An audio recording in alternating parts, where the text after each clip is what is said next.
Hi, my name is Aditya. I just finished watching Vinland Saga season 2, and I would like to say that anime has completely changed my life. If you haven't watched Vinland Saga, I recommend you do that. Obviously, I'll be talking about a lot of spoilers in here, so I'd prefer you guys watch it first. It's a must watch for anyone, really for anyone.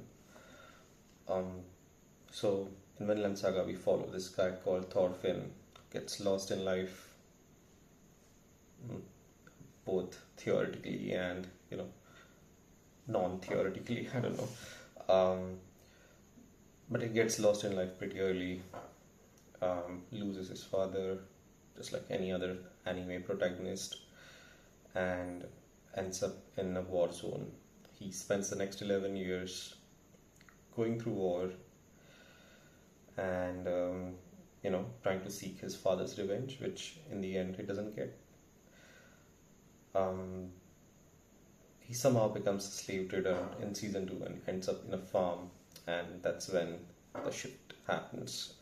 That's where we see Thorfinn change from this rebellious, angry kid seeking revenge to an adult, to a mature person who doesn't seek revenge, who is more forgiving, and who has no enemies.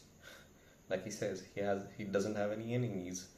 Um, so it got me thinking: can you apply this in real life? Can you apply this pacifist ideology that you don't have any enemies? Um, you're not my enemy. You can hit me as much as you want, and I won't fight back. This non-violence. I mean, we have seen examples of non-violence like Gandhiji, right? He did the non-violent movement. He said if someone hit me on one side of my cheek, I would offer him the second cheek. So we see Thorfinn doing something like that in the last season. But the thing is, can we do that in real life?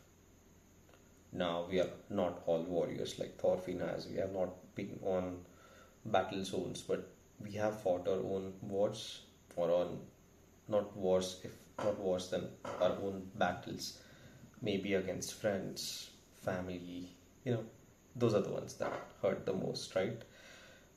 It's not always the enemy which hurts you the most. It's always the people closest to you who often disappoint you or insult you or something like that. And you know then a war goes on in your head. Should I forgive them? Should I um, punish them? Should I seek revenge? And you don't know the answer. No one knows the answer. I don't know the answer to that. But accepting those feelings is very important, I believe. I think that's what Thorfinn does eventually, through his dreams, through his anxiety.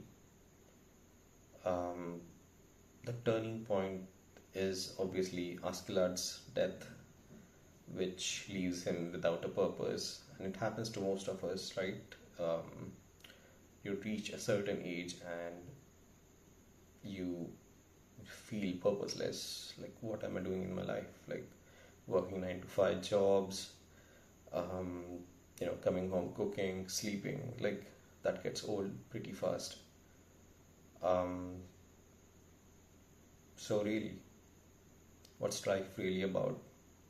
I think Vinland Saga really got me thinking about all of it, and it's a must watch for anyone who has not really um, who is not really like religious.